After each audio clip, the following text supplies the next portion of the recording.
तोर पूछे के तेलो तो लागी।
मोते पागल करू न मोते चले मालू न भाई मोते पागल करू न मुई मरु छे तोर कथा भाभी मुई मरु छेलो तोर कथा भाभी।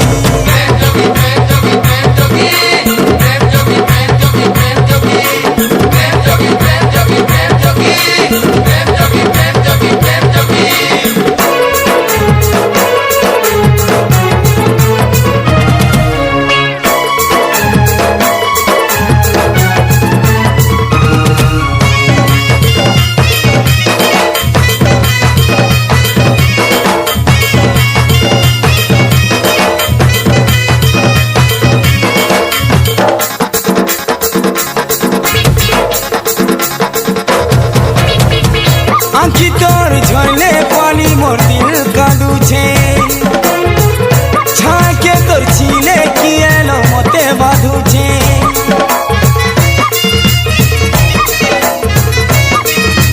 ओ फगुना तू श्रावणा तू तुई मने पड़ुछु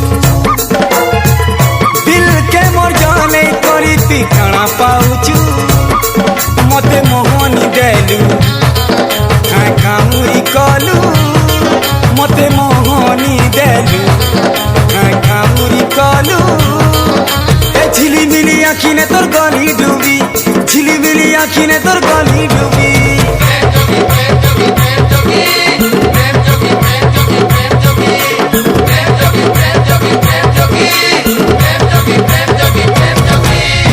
आँखी मुझी देले आँखी खुली देले तुई दिसुछु मन भितरे मोर धड़कन दिलो तुई बसिछु आँखी मुझी देले आँखी खुली देले तुई दिसुछु मन भितरे मोर धड़कन दिलो तुई बसिछु मोर चेहन चुरालू मोर निंदिया उड़ालू मोर चेहन चुरालू ए मोर निंदिया उड़ालू तोर पूछे के तेलो तो लागी तोर पूछे के तेलो तो लागी।